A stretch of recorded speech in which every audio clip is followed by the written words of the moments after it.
In the soon-to-be Kingdom of Sweden was a region as yet unnamed, a province filled with adventures and challenges, with struggles and dangers, in an era of legends and myths. A province that would become Österbotten.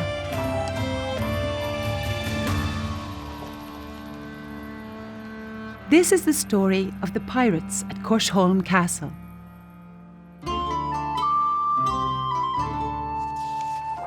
The bailiff at Korsholm Castle, Philip Karlsson, is looking forward to yet another slow summer's day.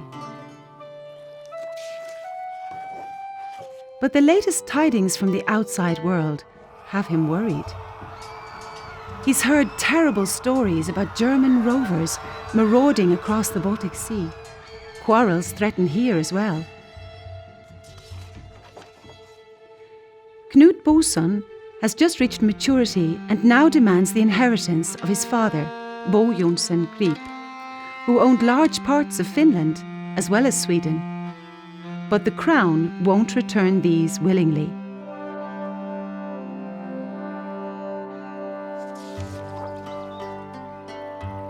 Today, however, Korsholm rests peacefully in the sun. But something can be spotted on the horizon. The silhouette of a large ship. Another silhouette. And another. Philip can't believe his eyes. The calm sea is filled with ships heading for the castle islet.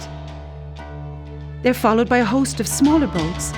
There must be more than 100 in all. Never before have so many ships been sighted in these waters. This has to be those notorious privateers, the Victual Brothers.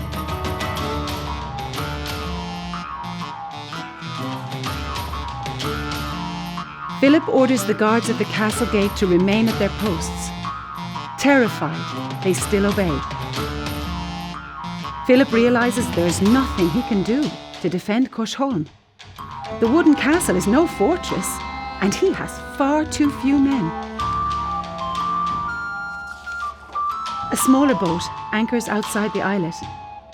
Several towering warriors disembark, dressed in chain mail and coif, carrying large, shiny swords. Their leader, a grim man with a fierce gaze, leads them up to the castle.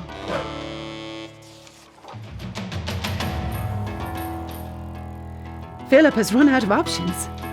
He gives the order to open the gates. The leader strides into the courtyard and walks straight up to Philip. Terrified, he sees his own death approaching.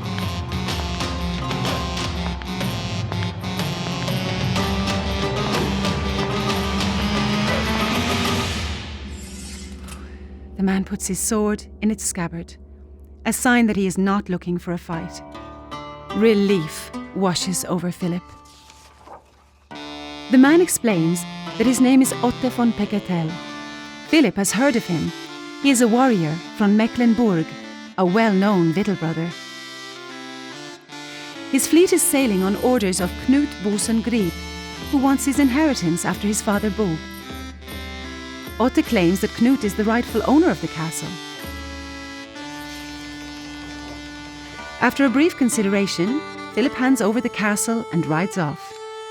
Suddenly, there is a new lord of the castle of Korsholm.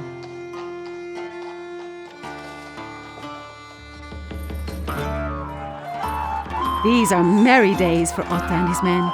They tuck into the stores Philip has left behind. This is a good place to stay.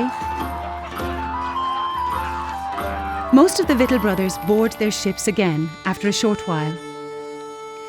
They set sail and travel up along the coast and onto the west side of the Gulf of Bothnia, where Knut Boson is laying claim to more fortresses. Skirmishes are fought, as the resistance there is fiercer than at Korsholm.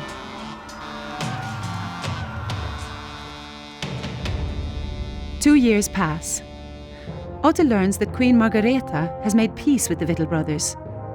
She has been crowned queen over Sweden, Norway and Denmark the previous year. Margareta knows that Otto von Pekatel is a capable man. She offers him the opportunity to continue administering Korsholm, but henceforth as the Queen's bailiff.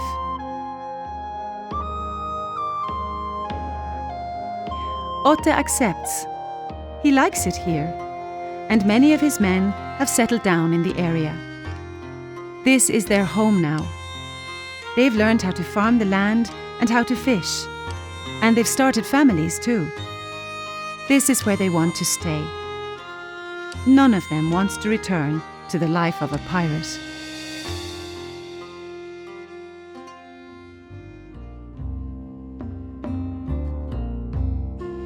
The agreement between the powerful Union Queen Margareta and the Victual Brothers, written in 1398, is still preserved. It explains how the Queen managed to convince Otte and the Victual Brothers to abandon their 3-year-long occupation. The word Victual is an old German word for eatables. The Victual Brothers were mercenaries in the power struggle in the Baltic Sea area. They often captured ships carrying salt and foodstuffs, and thus they got their name. The castle of Korsholm is no more, but a memorial on the hill where the castle stood is a reminder of its proud history.